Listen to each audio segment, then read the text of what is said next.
دوستانو دا وخت تاسو ته په سکرین باندې یو دوه تصویران ویډیو ښکاري د کم تعلق چې د دیر سره دی د دواړو آیا مشهور شوي په څه باندې دي نن به په دې باندې خبره کوو په فیسبوک باندې هم ډېر زیات شیر کیږي دا پکې ویلی کیږي چې د دیر کم کسان چې دي هغه په یو میاشت کې دواړه مشهور شو که ستاسو خیال وي پیل راشو شهزاد طرف ته شهزاد خان کم چې په پېښور کې د انداسه د نیلوه رانجه هغه به خرڅول یو ټیک ټاکر لاړو هغه یو ویډیو وکړه د هغه ویډیو نه پس د هغې کم زندګي چې دا مکمل طور باندې بدل شوه بدل څنګه شوه که ستاسو خیال وي د ماشوم نه چې کومه انټرویو اخیسته دا پکې وایي چې په ما باندې 27-28 لاک روپۍ زموږ په کور قرض دی او موږ دونه ډېر بېوسه یو چې دا پیسې هغه نشو پوره کولی کله چې دا خبره هغه وکړه په سوشل میډیا باندې ډېره زیاته وایرل شوه هر سړي به شیر کوله بل کم ماشوم ویډیو چې دی هغه به هم خلکو کولی بیا تر دې پورې ورسېده چې ډېر خلکو ورسره مدد وکړو بیا یو بل دا پکې راووتو د پېښور ټیم کم آنر چې دی هغه ورته هم د خپل ټیم امبیسیډر جوړولو اعلان وکړو امبیسیډر چې کله هغې جوړ کو په سوشل میډیا بیا یو مسله رامخې ته شوه په کم کې چې بیا یو کس راغی هغه ویل چې کم جاوید افریدي چې دی ماشوم له 10,000 روپۍ صرف ورکړي دي یعنې وایي دا امبیسیډر کو 10,000 روپۍ ورکړي دي بل طرف ته وایي که موږ وګورو د پېښور زلمي کم امبیسیډر چې دي که ګلپاڼه واخلو د نیلوه نور نو هغو په کروړاو روپۍ ورکړي دي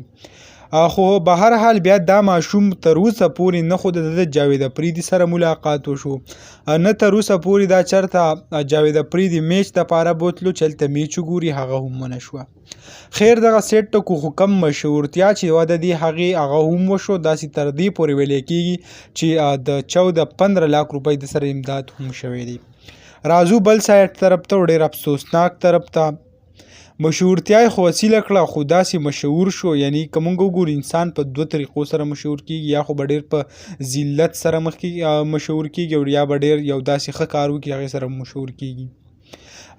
اسنین ماشوم خبره کومه داسې مشهور شو خو په داسې طریقه مشهور شو ډېر د ذلت بېرسوایۍ په طریقې سره ځکه چې خپل پلار مور یې هغه په ډزو باندې ویشته د کوم په نتیجه کې چې د هغې پلار هغه وفات شو مور چې دا هغه زخمی شوه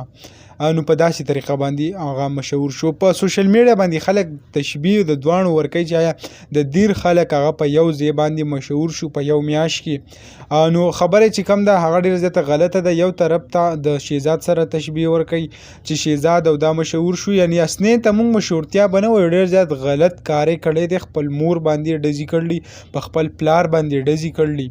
او بیا چې وروستو د هغې کومې قیسې را راوتې نو هغه به هم ستاسو یادې وي اوس پسې زیات خلک لګیا دي هغه پسې مختلف قسم ویډیو جوړوي څوک یو څه بل څه پسې وایي څوک په یو الزام او بل الزام او مختلف قسمې خو کار یې ډېر زیات غلط کړی دی خپل پلار یې هغه وجلی دی نو په هغې باندې مشهور شوی دی نو دې ته موږ به مشهورتیا نه وایو دې ته به موږ داسې وایو چې دا داسې شو چې ټول خلک په دې باندې لعنت وایي چې آیا د معاشرې دپاره یو عبرت ګرځوي چې د خلک د دې نه عبرت واخلي او داسې قسمه کارونه هغه خلک نه کوي د دې دپاره خلک هغه شیر کوي